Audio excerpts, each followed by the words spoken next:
सुनिए जी, बरसात शुरू हो गई। कभी भी बारिश हो सकती है। घर की छत तो आप जानते ही है ना, पानी आता है। कुछ कीजिए ना। हाँ प्रिया, मैं कुछ करता हूँ।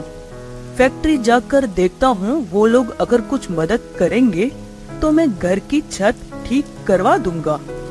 ठीक है। शिवा फैक्ट्री की तरफ चल देता है और वहाँ पहुंचकर फैक्ट्री के मालिक से कहता है, मालिक, बरसात शुरू होने को है, घर की मरम्मत करवानी है। अगर समय पे नहीं करवाई तो मुसीबत बढ़ जाएगी। देखो शिवा, तुम तो जानते ही हो कि फैक्ट्री घाटे में जा रही है। हमारा कागज का कारोबार था, पर बरसात की वजह से बिल्कुल ठप पड़ गया है। इसलिए हमें ये फैक्ट्री बंद करनी होगी। पर मालिक, मैं तो आपसे एडवांस लेने के इरादे से आया था।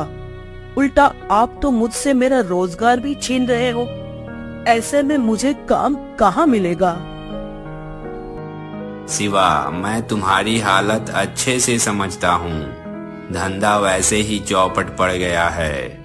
इसलिए अभी मैं तुम्हारे बारे में नहीं बल्कि अपने परिवार के बारे में सोचूंगा।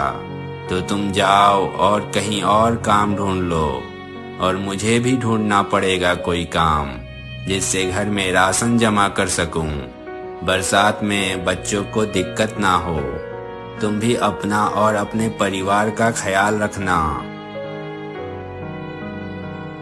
ये सुनकर शिवा मायूस हो जाता है और जगह जगह काम ढूंढने लगता है।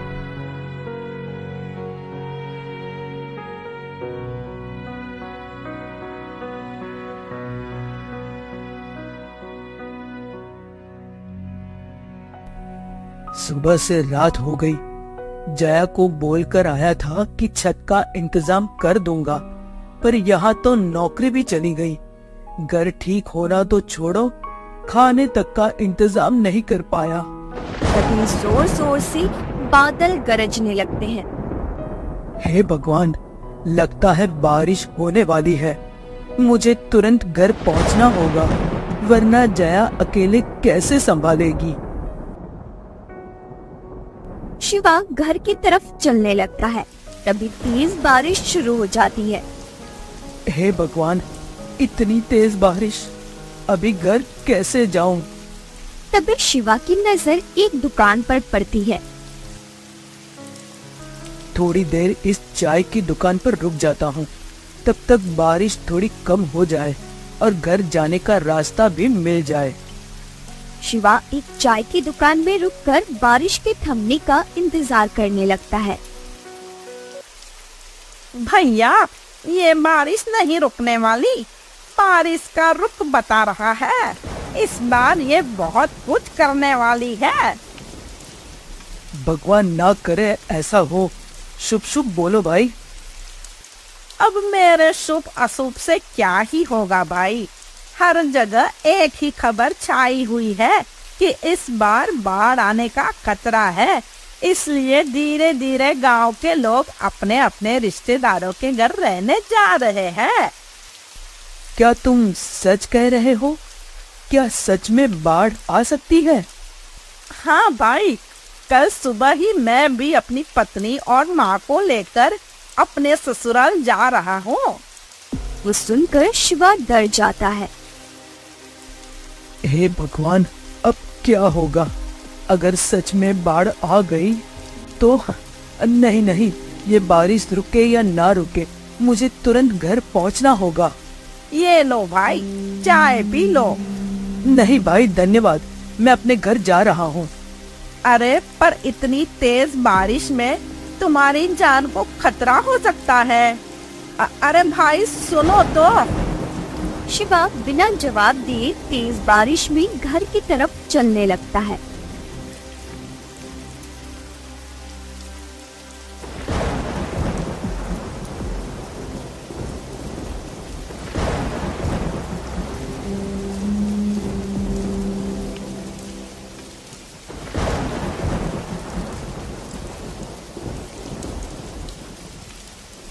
हर तरफ पानी भरा हुआ है। ऐसे जाना नामुमकिन है। मुझे तैर कर ही जाना होगा।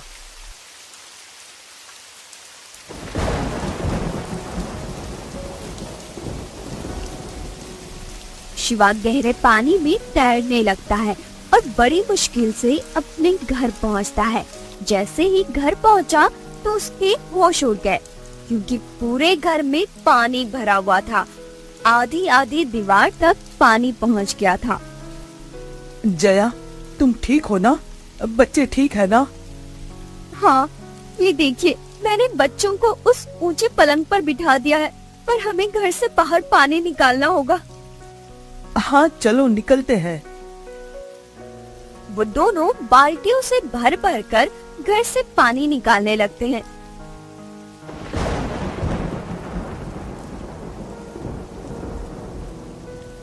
ये क्या जी, जितना पानी हम निकाल रहे हैं उतनी ही देर में उससे भी डबल पानी भर रहा है।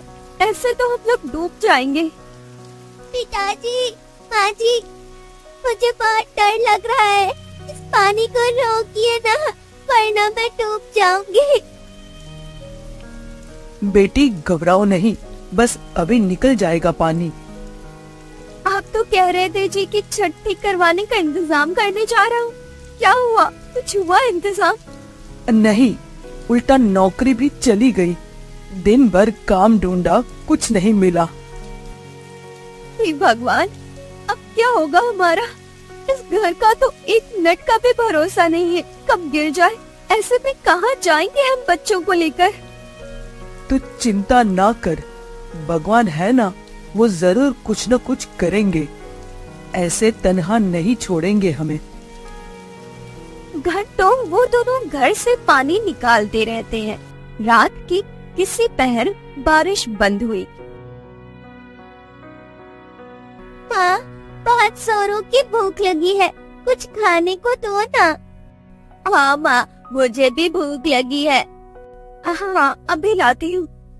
जया बाहर आकर शिव से कहती है, सुनिए जी, बारिश में खाने पीने का सारा सामान बह गया। बच्चों को भूख लगी है, उन्हें खाने को क्या दूं? हे भगवान, ये कैसी परीक्षा ले रहे हो? तुम बच्चों को संभालो, मैं कुछ इंतजाम करने जाता हूँ। शिवा फिर से काम की तलाश में निकल जाता है और थोड़ा बहुत खाने का इंतजाम करके आता है। दिन ऐसे ही बीत रहे थे। रोज रोज बरसात में शिवा और जया को घर का पानी निकालना पड़ता है। एक दिन वो सब घर के बाहर खड़े थे। ऐसे कब तक चलेगा जी? घर में पानी भरकर खोखला हो गया है। अब कर भी क्या सकते हैं? कोई और रास्ता भी तो नहीं है। तभी तेज तूफान आया और तेज बारिश शुरू हो गई और शिवा का पूरा घर ढह गया। ये क्या हो गया? हमारी आखिरी उम्मीद भी खत्म हो गई, हमारा घर भी टूट गया। अरे शुक्र बनाओ कि घर ही टूटा है, बच्चे और हम दोनों बाहर ही हैं, वरना क्या होता। पर अब ऐसे में हम बच्चों को लेकर कहाँ जाएंगे? बच्चे बारिश में भीगकर बीमार हो जाएंगे। अभी तो आज रात कहीं सर छुपाने की जगह मिल जाए, कल का कल देखेंगे। हाँ, वो हमारे पड़ोसी है ना, कैलाश भैया, आपके जिगरी दोस्त, उन्हीं के यहाँ चलते हैं। तुम सही कह रही हो, कैलाश हमारी मदद जरूर करेगा। दोस्ती किस काम आएगी आखिर।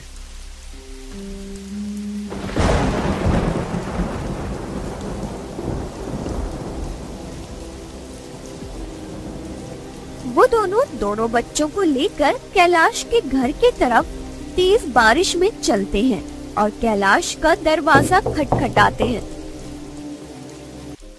इतनी तेज बारिश में इतनी रात को कौन दरवाजा बजा रहा है?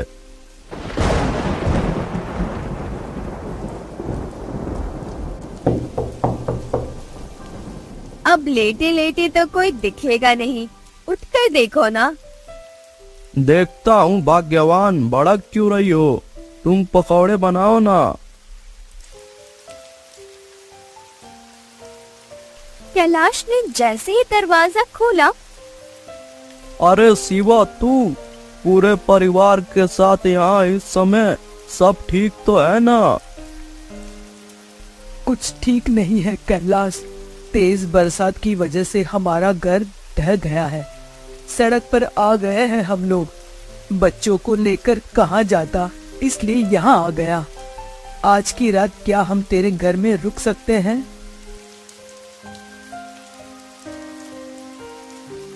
देख भाई शिवा, दोस्ती यारी अपनी जगह ठीक है। मैं तुझे रख भी लूं, पर तेरी भाभी कभी नहीं मानेंगी। और वैसे पूरा परिवार एक साथ, माफ करना भाई, मैं नहीं रख सकता। तू कैसी बात कर रहा है कैलाश? मैंने भी हमेशा तेरे अच्छे बुरे वक्त में तेरा साथ दिया है, और आज जब मुझ पर मुसीबत आई तो तू मुंह फेर रहा है। ऐसा मत कर मेरे भाई। एक ही रात की तो बात है, बच्चे बीमार हो जाएंगे। मैं सब समझता हूँ शिवा, पर मैं नहीं रख सकता। अभी तुम कोई और जगह तलाश कर लो। पर मेरी बात तो। कैलाश शिवा के मुंह पर दरवाजा बंद कर देता है। ये लो पकौड़े खाओ। कौन था दरवाजे पर? शिवा और उसका पूरा परिवार था। उसका घर टूट गया है, इसलिए यहाँ रुकने को आया था। मैंने बाहर का रास्ता दिखा दिया। पर शिवा तो आपका सबसे पक्का दोस्त है। उसने कितनी बार हमारी मदद की है, फिर भी आपने उन्हें भगा दिया, क्यों? अरे भाग्यवान, मैंने कोई धर्मशाला थोड़ी खोल रखी है जो किसी को भी रख लूं। और रही बात दोस्ती की, तो मैं तब तक दोस्ती रखता हूँ जब तक सामने वाले से फायदा हो। ना उसके पास घर बचा, ना ही पैसा। अब वो कैसे ही मेरी मदद करेगा? भगवान का खौफ कीजिए, मुसीबत आते देर नहीं लगती। कहीं ऐसा ना हो कि आपके ये बड़े बोल आपको ले डूबे। ऐसा कुछ भी नहीं होगा। ये लो पकौड़े खाओ, बहुत ही स्वादिष्ट बने हैं। उधर कैलाश बरसात के मजे ले रहा था, तो वही शिवा का परिवार तेज बारिश के बीच सड़क पर भीग रहे थे। अब तो हमेशा मेरा दोस्त करके उस पर जी जान लुटाते थी, और उसने एक रात के लिए भी दोस्ती नहीं निभाई। वही तो बात है ना, बुरे वक्त में कौन अपना है कौन पराया तभी पता चलता है। कैलाश से मुझे ये उम्मीद नहीं थी।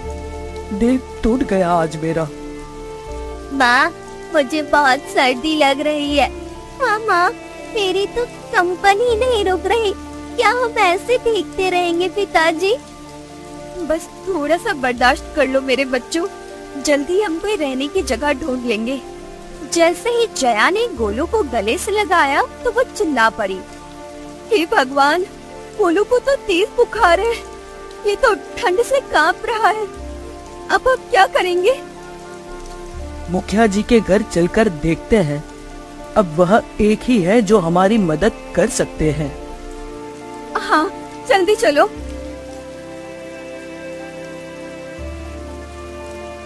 जैसे तैसे वो बारिश से बचते हुए मुखिया जी के घर पहुंचते हैं।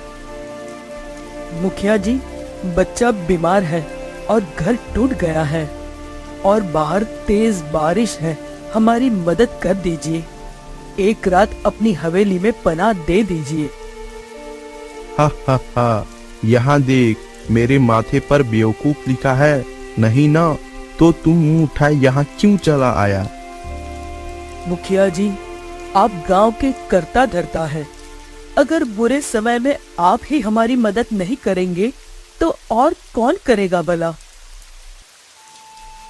मुखिया हूँ तो क्या, मैंने सबका ठेका ले लिया है। अरे जाओ जाओ यहाँ से, वरना तुम्हें अपने नौकरों से धक्का देकर निकलवा दूंगा यहाँ से। दया कीजिए मुखिया जी, मेरा बच्चा बीमार है। बारिश में और रहा तो इसकी जान को खतरा हो सकता है। हम हवेली के किसी भी कोने में रात बिता लेंगे और सुबह होते ही यहाँ से चले जाएंगे। बस इतना सा उपकार कर दीजिए। लगता है ऐसे नहीं मानोगे तुम लोग। आधी रात को परेशान कर दिया। नौकरों, इन्हें यहाँ से धक्के देकर निकालो ताकि आज के बाद कोई भी गरीब इंसान मुंह उठाकर यहाँ ना आए। रहम कीजिए मुखिया जी, रहम।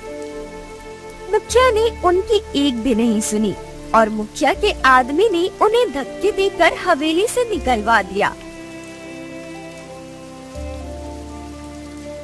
रात भर वो कभी किसी रिश्तेदार का तो कभी दोस्त के घर का दरवाजा खटखटाते रहे, पर किसी ने भी मदद नहीं की। थक हार कर वो एक पेड़ के नीचे बैठ जाते हैं। आज दिखा दिया है लोगों ने, कोई किसी का अपना नहीं होता और बुरे वक्त में तो कोई किसी का साथ नहीं देता।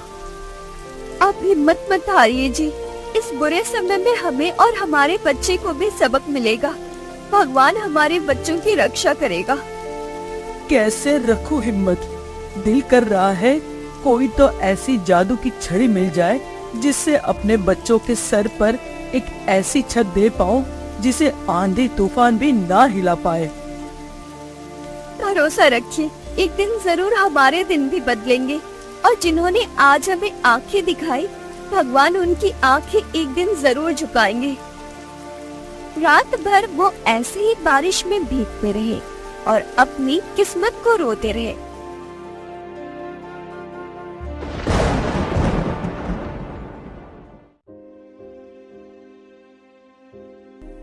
तुम यही पेड़ के नीचे बच्चों के साथ रहना, मैं कुछ खाने पीने का इंतजाम करके आता हूँ। ठीक है, पर जल्दी आइएगा।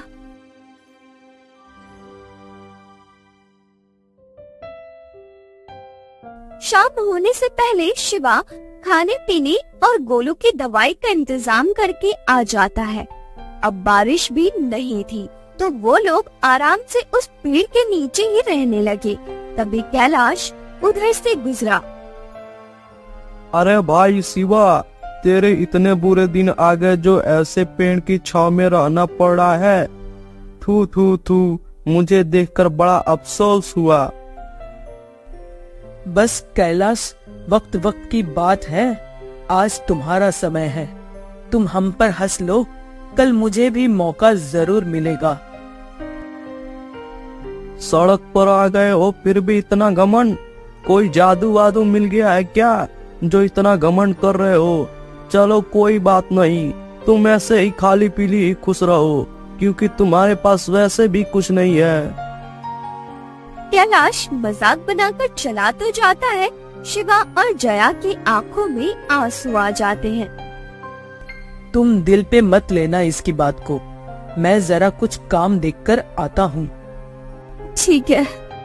शिवा काम की तलाश में एक जंगल से गुजर रहा था। लगता है मैं रास्ता भटक गया हूँ। काम ढूंढते ढूंढते पता नहीं कहाँ पहुँच गया। बच्चे मेरा इंतजार कर रहे होंगे, मुझे जल्द ही वापस लौटना चाहिए। जैसे ही शिवा वापस लौटने लगता है तो हैरान रह जाता है। ये तो कोई साधु बाबा है जो ध्यान में बैठे हैं, पर ये क्या, पेड़ की ये इतनी बड़ी टहनी इनके ऊपर गिरने वाली है। अगर मैंने उन्हें तुरंत नहीं बचाया तो उनकी जान चली जाएगी। शिवा उनकी तरफ दौड़ता है और उन्हें धक्का देकर एक तरफ कर देता है, जिससे बाबा का ध्यान टूट जाता है। कौन हो तुम युवक? तुम्हारी वजह से हमारा ध्यान टूट गया। क्षमा करना बाबा, पर अगर मैं आपको धक्का नहीं देता तो ये पेड़ की टहनी आपके ऊपर गिर जाती, जिससे आपको खतरा हो सकता था। ये क्या, तुम्हारे तो हाथ पर चोट लगी है। हमें बचाने के लिए तुमने खुद चोट खा ली। असंभव, आज के दौर में भी इतने अच्छे इंसान होते हैं। धन्यवाद बाबा, मैं जरा जल्दी में हूँ, चलता हूँ। बच्चे मेरे इंतजार कर रहे होंगे। इतना बोल शिवा वहाँ से जाने लगता है। रुक जाओ युवक। कहिए बाबा, आपको कोई मदद चाहिए? हमारी जान बचाकर पहले ही हमारी मदद कर चुके हो। हमारी जान बचाने के बदले अपना इनाम लेकर नहीं जाओगे? इनाम? कैसा इनाम? तुमने हमें जीवन दान दिया है युवक। बदले में हम तुम्हें एक वरदान देना चाहते हैं। ये सुनकर शिवा बहुत खुश हो जाता है। हम तुम्हें वरदान देते हैं कि तुम मिट्टी को चाहो सोना कर दो, कागज को चाहो लोहा कर दो, जमीन आसमान को भी एक कर दो, परंतु क्या बाबा, बताइए ना। परंतु अगले 1 महीने तक ये वरदान काम नहीं करेगा। उसके लिए एक परीक्षा देनी होगी। कैसी परीक्षा बाबा? तुम्हें अगले 1 महीने तक ऐसे ही उसी पेड़ के नीचे जिंदगी बितानी होगी। लोगों के ताने भी सुनने होंगे और भूखा भी रहना होगा, पर किसी को पलटकर कुछ नहीं कहोगे, सिर्फ सब्र रखोगे। अगर सब्र टूटा तो ये वरदान भी टूट जाएगा और ये काम नहीं करेगा। और एक बात, जब सब बदल जाएगा तब तुम्हें अपना दिल दरिया रखना होगा, क्योंकि अगर तुम्हारा दिल तंग हुआ तो भी ये वरदान टूट जाएगा। मैं सब समझ गया बाबा। मैं आपकी परीक्षा में खरा उतरूंगा। धन्यवाद बाबा। शिवा वहाँ से चला जाता है। ये वही है, एकदम पाक रूह। इसका मैंने इम्तिहान लिया और ये उसमें सफल हो गया। अब इसकी बारी जिंदगी में सफल होने की है। अगले ही पल बाबा धुएं में कहीं गायब हो जाते हैं, क्योंकि वो कोई साधारण बाबा नहीं बल्कि भगवान का भेजा हुआ एक फरिश्ता था, जो शायद शिवा की मदद करने आया था। दिन बीतते रहे। शिवा और उसका परिवार मुसीबतों का सामना करने लगे। एक दिन शिवा अपने पुराने काम की फैक्ट्री पहुंच जाता है।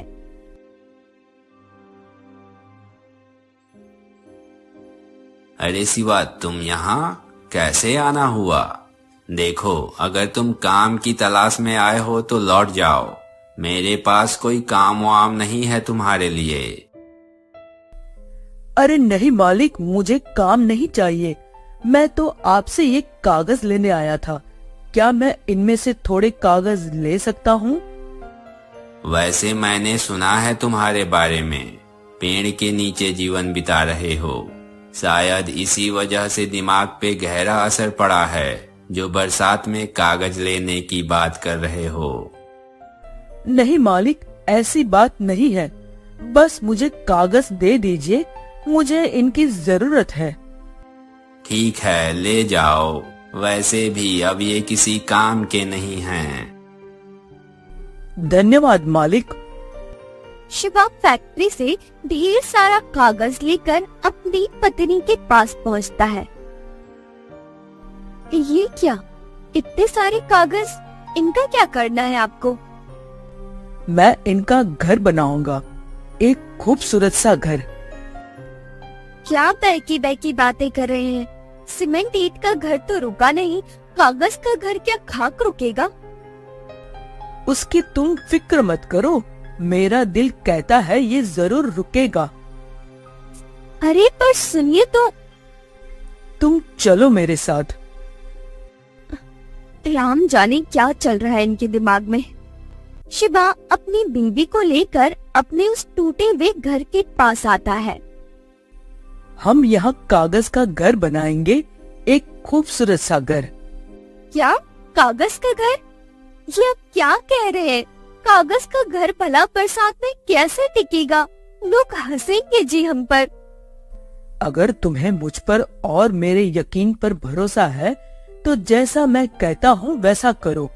इस जगह को साफ करने में और कागज का घर बनाने में मेरी मदद करो। ठीक है, आप जैसा ठीक समझे।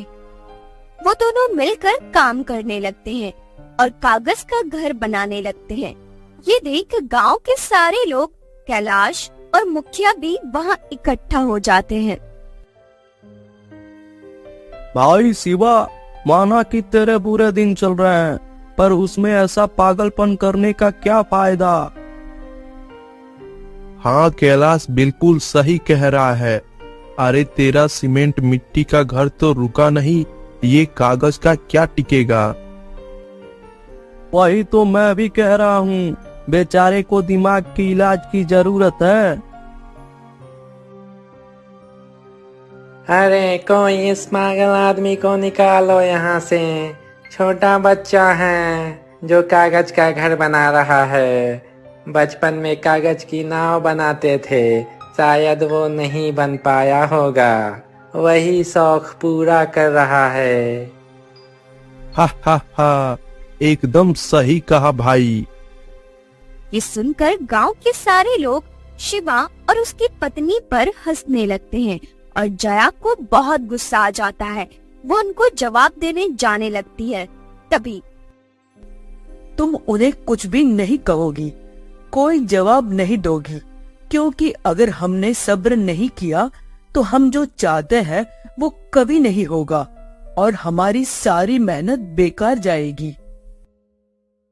लेकिन ये लोग हमारा मजाक उड़ा रहे हैं जी, और आप ये सब क्या सब्र का बोल रहे हो? मुझे कुछ समझ नहीं आ रहा। बस थोड़ा सा समय दे दो, फिर मैं तुम्हें सब बता दूंगा। ठीक है, जैसा आप बोलो। भगवान करे बस किसी तरह इन लोगों का मुंह बंद हो जाए। सारे लोग उनका मजाक उड़ाते रहे, पर वो चुप रहे। ऐसे ही कई दिन लगातार काम करने से शिवा ने एक शानदार सा कागज का बंगला तैयार किया।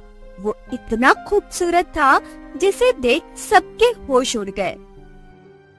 ये बंगला कितना खूबसूरत है जी, इसके बराबर में अपना घर तो चिड़ियाघर लग रहा है। मुखिया जी की हवेली भी इसके सामने फीकी है। अरे है तो कागज का ही, एक बारिश होने दो, फिर देखना कहाँ जाएगा ये दारोदार। शिवा अपनी पत्नी को सब सच बता देता है।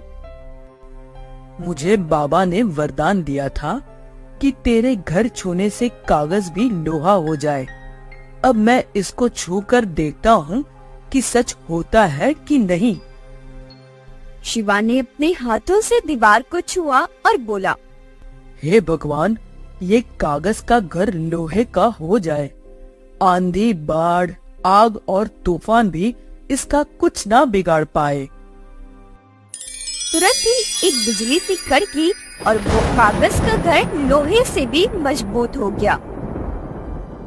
ये तो सच में कमाल हो गया जी। हे भगवान, तेरा लाख लाख शुक्र है कि अब हमारे बच्चों को बारिश पर नहीं रहना पड़ेगा। उनके सर पे भी अब एक छत होगी, वो छत जिसके गिरने का कभी डर नहीं होगा। वो दोनों इस बात की खुशियाँ मना रहे थे, तभी तेज तूफान, आंधी और बारिश शुरू हो गई। बाढ़ का कहर हर तरफ बरसने लगा।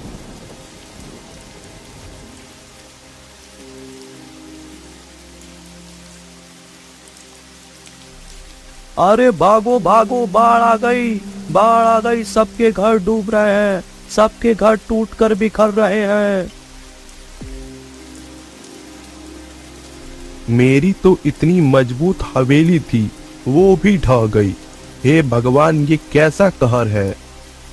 उस बाढ़ में पूरे गांव के घर टूट चुके थे। तभी एक आदमी चिल्लाया, अरे वहाँ मदद मिल सकती है। शिवा का कागज का घर, उसका अभी तक कुछ नहीं बिगड़ा है। क्या बक रहे हो? हवेलियां तक बह गई और तुम कागज के घर की बात कर रहे हो। ठीक है, मत करो यकीन, मैं तो जा रहा हूँ मदद लेने। ये सुनकर कैलाश, मुखिया और सारे घर वाले भी शिवा के घर के सामने पहुंच जाते हैं। ये एक ऐसा चमत्कार है, हमारी इतनी मजबूत इमारत टूट गई, यहाँ तक कि मुखिया जी की मजबूत हवेली तक टूट कर बह गई, और शिवा का ये कागज का बंगला वैसे के वैसा ही खड़ा है। अरे ये तो सच में कमाल हो गया। कागज का घर कैसे शान से खड़ा है। अभी इस सब का वक्त नहीं है, अभी हमें शिवा के घर में पनाह लेनी होगी, वरना हम सब डूबकर मर जाएंगे। हाँ, जल्दी से शिवा के कागज के घर में चलो। गांव के सारे लोग शिवा के घर पहुंचते हैं। शिवा मेरे भाई, जब तक ये बाढ़ नहीं रुकती, मुझे और मेरे परिवार को अपने घर में रख लो, वरना हम सब इस बाढ़ में डूब जाएंगे। हाँ शिवा, एक तुम ही हो जो मुझे और मेरे परिवार को बचा सकते हो। अरे, इसमें पूछने की क्या बात है? आप सब लोग अंदर आइए ना, सब अंदर आ जाओ। शिवा गांव के सारे लोगों को अपने घर के अंदर बुला लेता है। तभी कैलाश और मुखिया को वो सारी बातें याद आ जाती है। आज पता चला सच्ची दोस्ती कितनी बड़ी ताकत होती है। तुम्हारी गरीबी को देखकर मैंने तुम्हें धुतकार दिया। तुम्हें भी उस दिन ऐसे ही मदद की जरूरत थी, पर मैंने मदद नहीं की थी, उल्टा बेइज्जत कर दिया। कैलाश सही कह रहा है शिवा, बहुत घमंड था मुझे भी अपने अमीर होने पर आज समय ने मुझे सच्चाई का सामना करवा दिया कि वक्त बहुत बलवान होता है और घमंड 1 मिनट में मिट्टी में मिल जाता है। ऐसे ही समय पर मैंने तुम्हें धक्के देकर घर से निकलवा दिया था और तुमने माथे पर बिना एक सिकन आए हमें घर में पनाह दे दी। हमें माफ कर दो शिवा, आज हम सब तुमसे बहुत बड़ा सबक सीख चुके हैं। मैं भी तुमसे हाथ जोड़कर माफी मांगता हूँ शिवा, मुझे माफ कर दो। अरे, आप लोग माफी क्यों मांग रहे हो? मैंने जो किया वो तो मेरा फर्ज था और आप लोगों को अपनी गलती का एहसास हो गया है, वो ही सबसे बड़ी माफी है। मैंने आप लोगों को माफ किया। ये सुनकर सब लोग बहुत खुश हो जाते हैं और शिवा के घर में ठहर जाते हैं। दिन बीतने के साथ बाढ़ का सिलसिला भी खत्म हुआ और लोग अपने अपने घरों को बनाने में जुट गए। वहीं मुखिया ने एक बहुत अच्छी नौकरी शिवा को दे दी थी, जिससे शिवा अपने परिवार के साथ खुशी खुशी रहने लगा।